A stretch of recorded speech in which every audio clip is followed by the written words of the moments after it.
All right, so quickly we are starting with the stories that are trending on our website. That is ABS website this morning. Yeah, on the ABS website we have DMGS collapsed building, Soludo leads rescue efforts. We also have workshop for guidance counselors on social emotional learning holds in Oka. Okay, workshop for guidance counselors on social emotional learning holds in Oka, and Anambra State Assembly comments Soludo on Oyago, Abag, and Animo Road project. So these are the three major headlines we have on the ABS website. Well, it's unfortunate the incident that happened in Onitsha as regards the collapsed building. All thanks to God, school wasn't in session when that happened. But we still hear that there are about 2 workers who are trapped under the rubble, and we hope that sooner they will be rescued.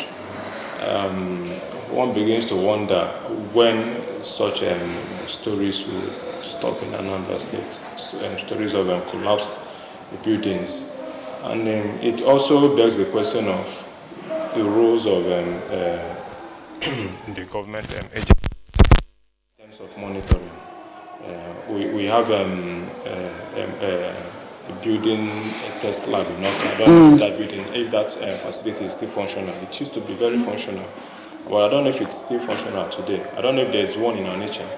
But it's the role of because it's not just about approving buildings. You also monitor, make sure that what you have on paper is what is being put on ground. Exactly. And also the quality of materials being used. This is a building that was by children. Imagine if it had been completed and put to use, and such thing happened. So it's unfortunate. I hope those who are still trapped are rescued. Yes. And I hope there should be penalty. There should be penalty. Forget the fact that it happened within a school belonging to a mission. But the right thing should be done, no matter whose ox is God. Because this is a danger foretold. Thank God, like I will keep saying, thank God it didn't happen. Let's imagine if it had happened when school was in session. Who knows what would have happened? So people there should be consequences for those who are responsible, those who are in charge of that building. There should be consequences for them. Very unfortunate. The government has said they're going to, strengthen or rather make it more difficult for, people to just build anything in Anambra State. And at the moment, the construction has been stopped by the Anambra State government. So definitely it will stop. That has been the language of the government. All right, we also have a story there. Anambra State House of Assembly commending Soludo on Oyago, Abag, and Animo Red project. How do you see that? I mean, the project, that particular project. It's a good one. We know the assembly should commend Soludo. Why not? But I would have preferred get the angle of the community, the people who will use that road more, those who will benefit more from that road. There's this joy of if you've lived in an area with an untarred road and then you wake up. Okay, I'm also commending Soludo because I applied that road often, so I'm part of the community, so I'm commending him. You come under and you see that the road is tarred. Sure. There's this joy that comes with it. So it's a good one. These are the kind of stories we want. It's unfortunate that anyway that in 2024 we still celebrate such stories. But we are a developing country, but I don't know how long roads are still issues within the states. No matter the fact that Anambra State has the most road connectivity, but we know roads are still very much big challenges. There are big challenges. That's why I said there's this joy. It will lead to many other good things, you understand. It will have a positive ripple effect on the economy of the state. So people around there will be more businesses, and new ones will spring up. So it's a good one. All right. Okay, so quickly let's go over to the first dailies this morning under review, and that's the Daily Times newspaper with the big story there. Clark to Tinubu, correct injustices against Ndibo release Nnamdi Kanu. That's the big story there. With the riders, says it's time to restructure Nigeria, implement 2014 National Conference report, berate killing of security agents by civilians. And then up there we can see tightening of monetary policy won't curb inflation, World Bank tells CBN.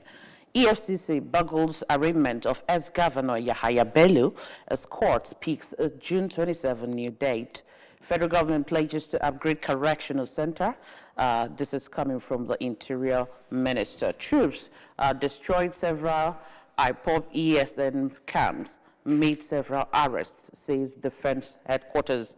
Supreme Court reserves judgment in federal government suits seeking autonomy for local governments. Okay, and then we can see the picture there of one of the flooded areas in Jakande Estate, Lagos mainland. The photo, we can see the woman there standing in a green, polluted water. I mean, that's what the flooding cost. And then happy birthday to an icon, Uncle Sam is 89. This is Uncle Sam Amoka Pemu, okay? Those are the stories we have on the front page of the Daily Times newspaper. Let's start with the big story, what Clark is telling the president of Nigeria, that it's time that we implement what is contained in that 2014 National Conference report and also stop the marginalization of the southeastern people of Nigeria. Yes, Clark is another statesman. He's very revered. He is a former this and a former that. He's not somebody who, when he speaks, should be ignored. No. If he's asking the president for, he's one of those who should be able to say or to speak to the president. And I hope the president will listen to him. As regards the confab, implementation of the report, I don't think any government is ready to implement that the report of that conference. Is it about being ready or the will? It's the same thing. I don't think there's any government that will implement it. You understand? Because some of the things, some of the recommendations, if not most of them, it goes against what any government in power would want to adhere to. You understand? So even the little ones are very difficult for them to implement, like shutting down duplication of government agencies and merging the ones we want to make. We are in a country where you don't just wake up and do things, except you are these are things that you can do if you are a military president or a head of state. That's why it will be very difficult for any civilian president or any civilian government in Nigeria to create states. But the military, you just wake up and create states. The same thing happens if you go ahead and shut down some agencies or merge some of them. Definitely, there won't be room to accommodate some other persons into the payroll of the federal government. And what will happen? It's either they protest or they sue you to court.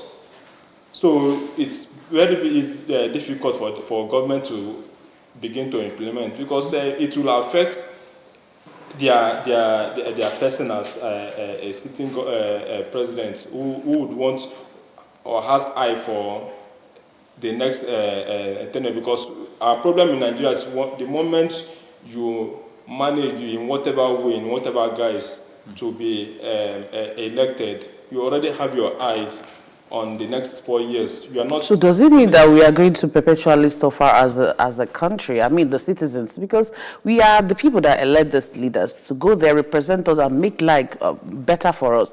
And then when we are talking that they are not going to do this because it doesn't sit down well with them, what about the citizens? What about the people that you are governing?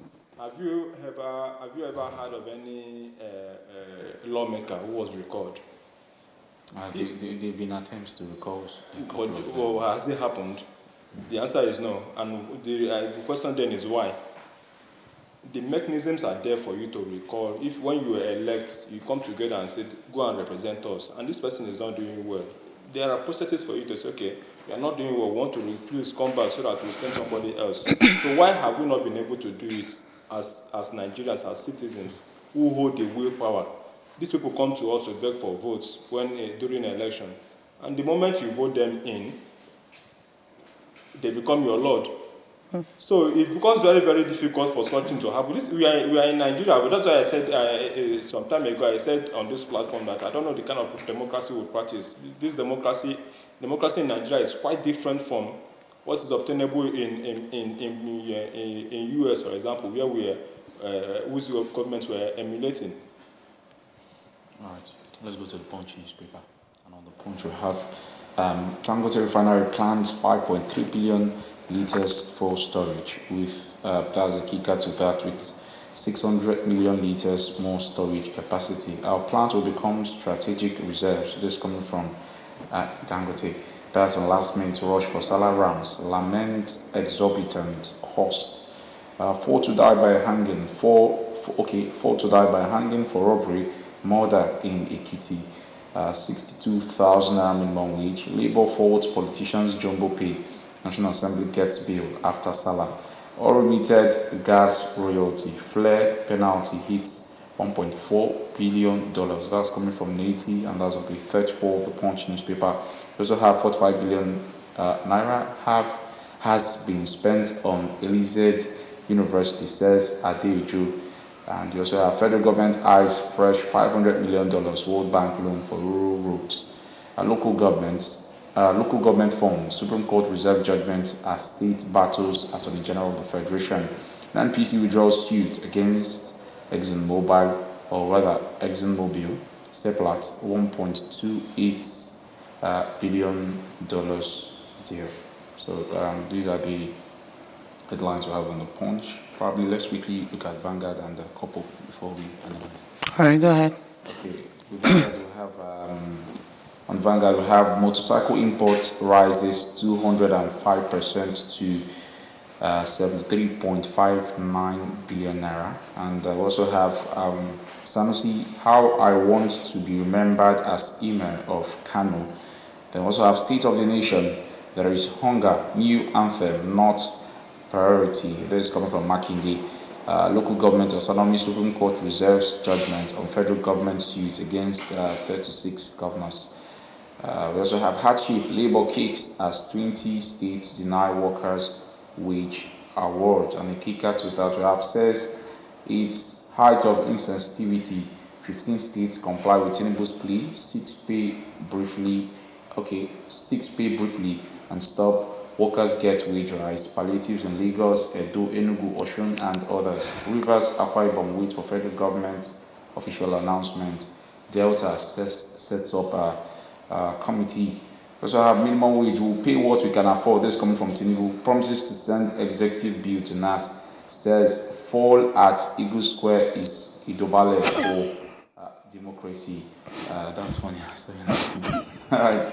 Senate passed, I think, 5 legislations, 115 resolutions in 1 year. Senate leader. Also have NCDC alerts on cholera outbreak. And then Soulmakers Ministry marks Heart Day on June 16.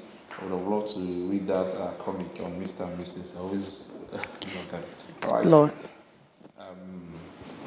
The wage award, the minimum wage, it has been, recurring. A lot of talks about that. Governor Soludo has been of the opinion that certain amount of money cannot be paid as minimum wage to average Nigerian workers. It's 250 too much to pay an average Nigerian worker. 250 cannot be too much to pay. When you make comparisons to other African countries or wages earned by other African countries, and those who are in government or supporters of politicians will always be quick to tell you that fuel sells for about 1,000 naira in so African country. In other African countries, it sells for over 1,500 naira per liter. But they won't be quick to tell you the minimum wage in those countries. So the amount of labor is not too much. One thing I like about Labour's argument is that they took time to come to terms as to what they think they should earn, given the present economic situation in the country. You are proposing a minimum wage. You are talking about minimum wage. We are not even, minimum wage means this is the minimum you should be able to, you should pay. You are free to pay 100,000 naira if you want, if you can, or if you want to, you are free to pay 150. But we are debating, we are talking about minimum wage now. The federal government of Nigeria is proposing 62,000 naira. Now, if you begin to break down that 62,000 naira, that's why Labour will always walk away when each time they meet, because I think it's an insult on. It's an insult to humanity. Not even. I'm not talking about Labour. It's an insult to humanity that in a country where leaders flaunt, politicians flaunt, not the politicians, those who are elected, who are not spending their money, are elected, and they begin to throw money about, spending money on frivolities. The vice president house was said to have cost about 21 billion naira, and you are proposing 62,000 naira. 62,000 naira, is it for transportation? How much do some persons come to work in Anambra from Enugu State, for instance? Some come from Asaba. So how much do you spend on transportation if you calculate them in a month? How much do you spend on your health? How much do you spend to feed yourself? How much is accommodation? How much do you pay for rent? So would 62,000 naira cater for all this in 1 month? The answer is no. No, sorry. A very important question. It has always been asked. So probably I'm asking again. Now, is it most important to, look at minimum wage at 250 or probably way above 60,000? Is it better to, advocate for that instead of, seeing the federal government brings down inflation, do something to bring down inflation? It's not just federal government. That should have been their responsibility. But the federal government always like to chase shadows. If there were no inflation, Labour won't be able to stand and then demand 250,000 naira. That's why I said this is something Labour has not done in the past. They took their time, sat down and said, okay, this is what we should be able to cover our accommodation or rent. This should be able to cover school fees. This should be able to cover health, feeding, transportation, and all of that. In where things work, this is something government should provide for you.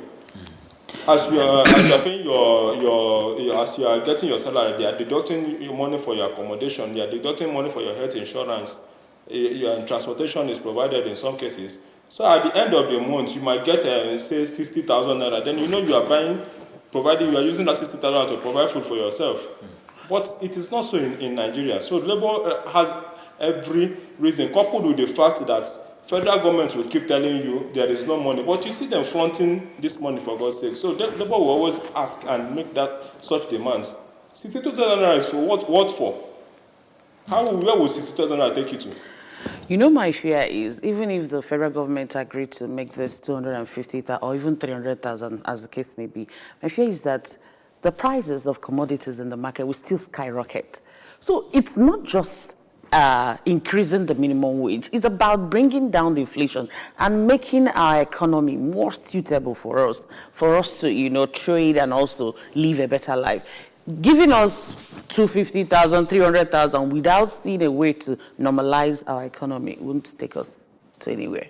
That's why if federal government, if there's any inkling or any effort to curb inflation, I think that would be the direction Labour will tilt towards. But there are no efforts, for God's sake. There are no efforts being made to bring down inflation. And like I will continue to say it, Nigeria cannot come out of economic woes until we start to export. We are not producing anything. And we want our economy, we are making a mockery of ourselves. These things cannot work until we begin to produce, we begin to manufacture and export. This is how countries earn with their foreign exchange. But it's not the same thing with Nigeria. We only export crude, get the money and spend and lavish them, then import whatever we need. But there are even lots of questions about the quantity of crude you export. That's where the problem is. So if federal government had made an attempt, a genuine attempt at curbing inflation, bringing down inflation keep rising in Nigeria. That's why Labour also will continue to make demands, and the more they make demands and get it in quotes, the more inflation will rise, because cost of goods and commodities will also continue to rise at the same time. So the normal thing, what we should be, or what government should be doing, which they know is what the proper thing that they should be doing, is to look for ways to curb down inflation. So that if you are taking it's funny, if you are taking, okay, as we speak, I was at the market yesterday, a cup of beans is now 450 naira. Up from 400 naira about a week ago, up from 270 naira in 1 month. So how do you expect people to survive on 62,000 naira? Let's go over to the next papers we have this morning. That's the Daily Independent and probably the Nations. We are taking them together. Let's start with the Daily Independent newspaper this morning.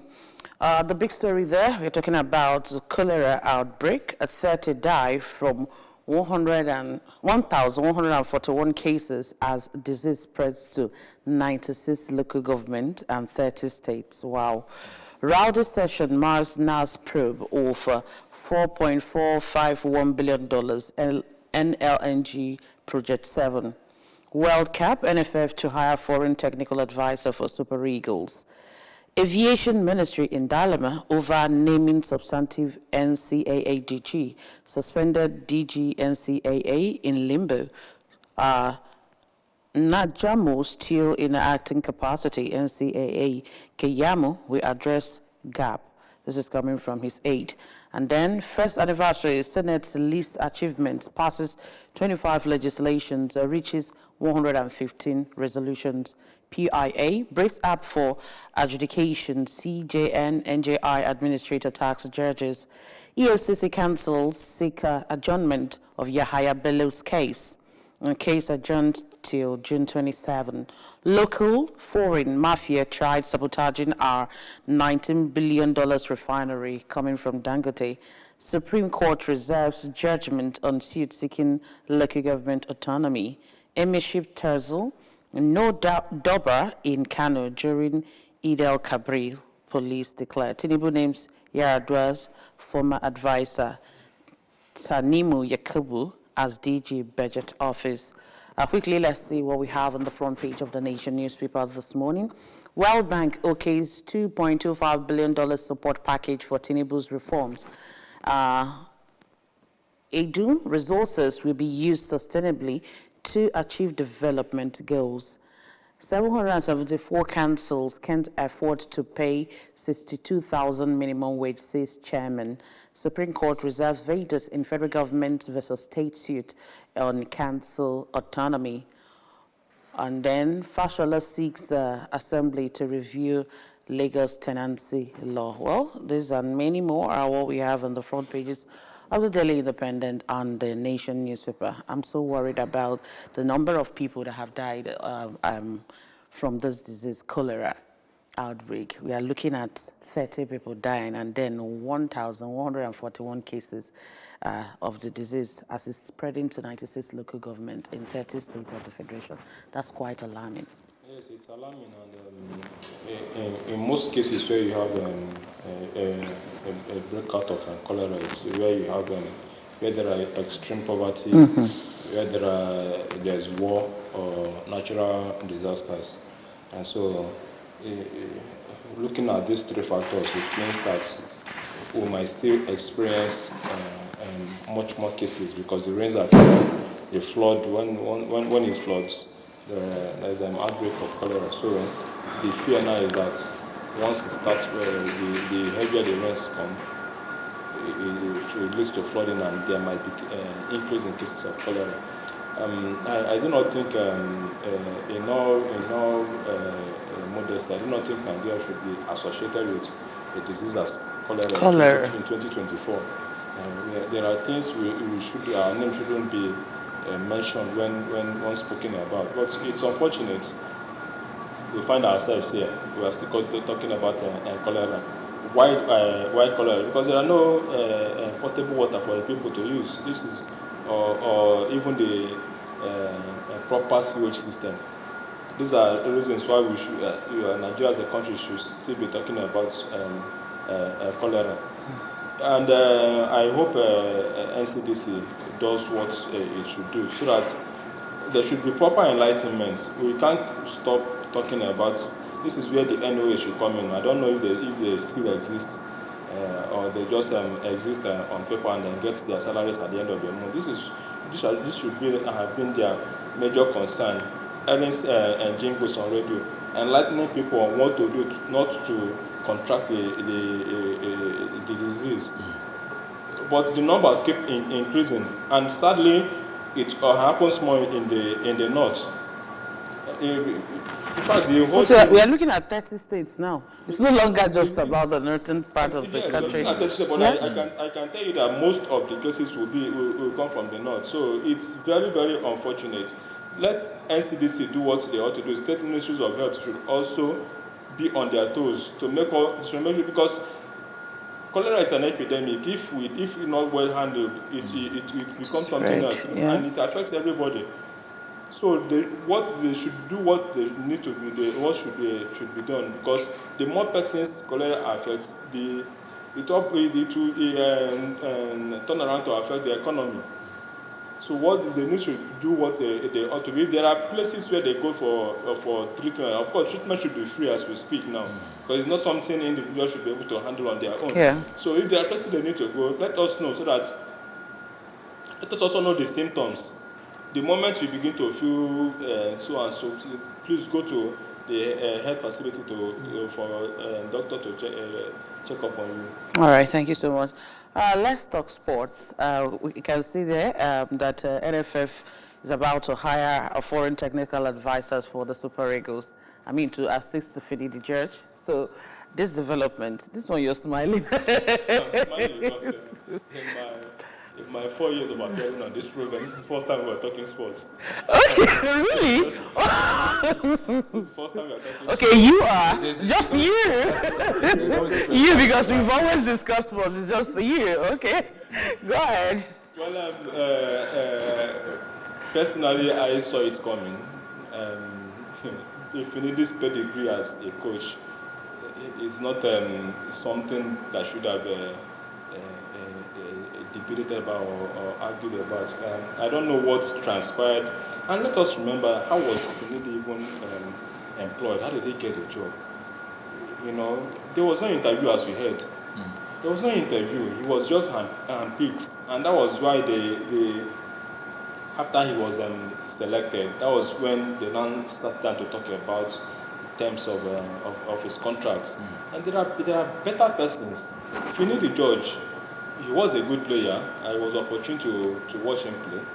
He was a good player. He was, at the time, he was the best 7 in the world. So he gave his best as a footballer. He was nicknamed the Tractor when he played for Ipswich Town in England. So, but as a coach, the fact that you were the best player does not mean you become the best coach. No, look at Wayne Rooney. Each club he goes to, he relegates the club. So the same thing as Finidi. When we have somebody like Amunike, we had somebody, the coach of the US, I think, on the 21 team. These are people who are applying for the job. These are people with experience. Amunike especially, who has coached an African team and qualified them for the Nations Cup. Struggling national team. That's I exactly, you took the words out of my mouth. It's not as if he qualified Cameroon or Morocco. He called a country like Tanzania. He qualified them for the Nations Cup. So he has had that experience. He won the World Cup with Golden Eagles. Excuse me. So he has had that experience. Why didn't we? He has even coached African clubs. Why didn't we give him the opportunity? Now we brought in Finidi from out of the blues. Finidi was a coach of Enyimba. We took him in. If, for instance, we are looking at The World Cup is fast approaching. We did not qualify for the last World Cup. The Nations Cup is next year. If we are looking at a long-term project of Finidi and taking us to the World Cup in 2030, then he would be able to grow with the players, groom the players the way he wants. But the World Cup is almost at hand. The Nations Cup is almost at hand, and we are bringing somebody who will come to experiment with the team. That's what Finidi did. You can imagine playing 1-1 with South Africa in Nigeria. I'm beaten by Benin Republic of all teams in Nigeria, in Africa. Benin Republic, who funnily enough had our former coach as their coach now, Genetro. But of course, the Spikes played well. They had great. Did you win? Game. Did you win? You are saying it's not a matter of playing well. Did you win? The aim of the game is for you to win at the end of the day. The 3 points is what matters. Right. If you like dribble the whole keeper and at the end you did not score, you did not win. So it's a slap to Nigeria so that Benin Republic, we even had about 3 or 4 Nigerians playing for Benin Republic. So with our stars, which player do you know in Benin Republic? Can you name one player from Benin Republic? A couple of them play outside. But you cannot name one of them. So how can you pair a player from Benin Republic with an Osimhen, with a Victor Boniface, with Samuel Chukwueze, with Pella, with Truth Ekong? It's a no-no, for God's sake. Okay. I think we will be discussing sports often because I see that you have interest in this area very well. All right, let's see the other papers we have this morning. Right, let's look at The Guardian. The Guardian newspaper. All right, on the Guardian, we have World Blood Donor Day. Risky black market booms as many shun voluntary donation. Then on page 6, we have. Okay, that's on page 6 rather. So we have also cholera again. Nigeria records 30 deaths. 1,206 cases. We also have Nigeria's 189 delegates, largest at ILO conference in Geneva. Police ban Doba in Kano over ownership tussle. Pastor bags life imprisonment for sexual assault in Ikiti. Labour to demand minimum wage arrears as governors, employers meet Tinubu. Clark, CN, re-echo restructuring calls after Democracy Day celebration. Cost of ram soar as Muslim faithful prepare for Salah celebration. Expensive away games. Poverty, profit, performance, humble demand for local league. All right. All right. All right. Let's look at Nigeria. 289 delegates, largest at ILO conference in Geneva. Does that mean it's so important for? What's your take on that? Someone still no wonder why Labour called off the strike, so that the airports will not be shut when they are about leaving for the conference. So you can imagine. Probably the conference was so important. They felt, they need to be there in numbers to it's not the first time conferences are being held. They usually hold their conference. ILO holds their conference where several countries of the world come. So why would Nigeria's case be different? So while we blame the government, we also blame Labour themselves. Even though that in some cases, government still sponsor some of their activities. You understand? So don't be surprised that government paid for some persons in Labour to be able to be in that conference. But why should we have? That is where the problem will always come from. You are crying that you don't have money. You are going to countries to borrow money from which you don't even have any intention to pay back. You are battling with the government to increase your wage, and then you are going for a conference where you know that other countries coming to that conference will come with a certain number of delegates, and then you are taking everybody. And I bet you most of the persons who even went on that conference have no business being in that the conference. Some of them will not even attend the conference for a day. So these are people who attend such functions on extra codes. Money that does not come from their pockets.